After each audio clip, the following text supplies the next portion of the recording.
என் ஹஸ்பண்டுக்கு இந்த கார் மேல இருக்க லவ் இருக்கே, மாசம் மாசம் 2 ப்ராடக்ட்டாவது வீட்டுக்கு டெலிவரி ஆயிடும். அப்படிதான் இதுவும் வாங்கியிருந்தாரு. இது வந்து ஸ்டோரேஜ் யூனிட் மாதிரி. இதில வந்து பின்னாடி இருக்கிறதெல்லாம் போட்டு அரேஞ்ச் பண்ணி நீட்டா ஒரு ஓரத்தில வச்சுக்கலாம் கார்ல. இது அ வெல்க்ரோ டைப்பும் கூட. அப்படியே ஒட்டிக்கும் காருக்குள்ள.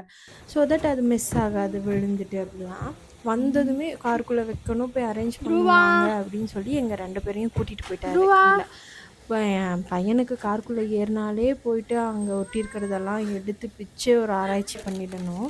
நாங்க சென்னை போயிருந்தபோது சின்ன சின்னதா இந்த காருக்கு ஓட்டுறது அப்படின்னு சொல்லி வாங்கியிருந்தாரு.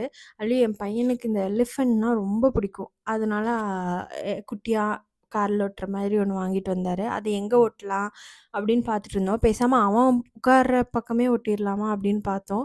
ஆனா, அவன் அத பிச்சு எடுத்து வீசிடுவான். அதனால வேணாம், வேணாம் இங்கே இப்படி வச்சுக்கலாம், என்கிட்டயே வச்சுக்கிறேன் அப்படின்னு சொல்லி வச்சுட்டுருந்தாரு. எங்க வச்சா நல்லாயிருக்கும் அப்படின்னு சொல்லி வச்சு பார்த்துட்டு இருந்தாரு. இங்க வைக்கும்பொழுது தான் அழகா கியூட்டா இருந்தது. அதனால அத அங்கேயே ஃபிக்ஸ் பண்ணிட்டு, இன்னும் கூட குட்டி குட்டி ஆக்சஸரீஸ் நெறையா இருந்தது. சரி அதெல்லாம் அப்புறம் நம்ம ஒட்டிக்கலாம் அப்படின்னு சொல்லி இத மட்டும் ஒட்டிட்டு இந்த மிச்சத்தெல்லாம் பெட்ரோல் இதுக்கே ஸ்டிக்கர் வைக்கிறியா வந்து இல்ல ஒட்டணும். அது வாங்கி தூங்குறாங்க? வச்சு ரொம்ப நாள் ஆச்சுன்னு இன்னைக்கு தான் வந்து அதுக்கு டைம் கிடச்சிது. அதையும் ஒட்டிட்டு, சரி ஓகே போதும் மேலே போலாம் அப்படின்ட்டு வந்தாச்சு. வந்து இன்னொரு ப்ராடக்ட்டும் ஆர்டர் பண்ணியிருந்தாரு. ஆனா அது எனக்காக அப்படின்னாரு. என்னன்னு பார்த்தா ஃபோன் கேஸ் ஒண்ணு ஆர்டர் பண்ணியிருந்தாரு என்னோடது.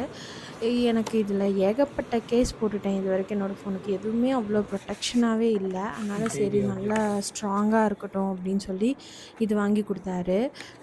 இது நல்லாயிருக்கு. இது நல்லா குஷன்லாம் வச்சு விழுந்தாலும் அடிபடாது எங்கேயும் சைடுல இதெல்லாம். அதனால அது நல்லா இருந்தது. அது வாங்கி குடுத்துட்டு, அது ஃபோன்ல போட்டு நல்லா இருந்தது. இதுக்கு முன்னாடி நான் யூஸ் பண்ண கேஸும் என் ஹஸ்பண்ட் தான் எனக்கு கிஃப்ட் பண்ணியிருந்தாரு. அது கொஞ்சம் யூனிக்கா இருக்கும். என்னோட பேரெல்லாம் போட்டு அழகா க்யூட்டா இருக்கும். ஆனா, அது எனக்கு கழட்டுறக்கே மனசு இல்ல. சரி ஓகே பரவால்ல. நம்ம சேஃப்டி தானே ரொம்ப முக்கியம். க்யூட்னஸ விட அப்படின்னு சொல்லிட்டு தான் அத கழட்டிட்டு இது போட்டுட்டேன். இது எப்படி இருக்கு? இல்ல ஃபர்ஸ்ட்டு இது உங்களுக்கு பிடிச்சதா? இல்ல அது உங்களுக்கு பிடிச்சதா? இதுதான் அந்த கேஸு ஃபர்ஸ்ட்டு போட்டிருந்தது. எது நல்லாயிருக்கு அப்படின்னு சொல்லி சொல்லுங்க. இதுதான் ஃபைனல் லுக்கு. அ பாருங்க இதுக்கு ஃபர்ஸ்ட்டு முன்னாடி போட்ட அந்த கேஸ் போட்டு இவ்ளோ டேமேஜ் எனக்கு ஸ்க்ரீனு ஃபுல்லா.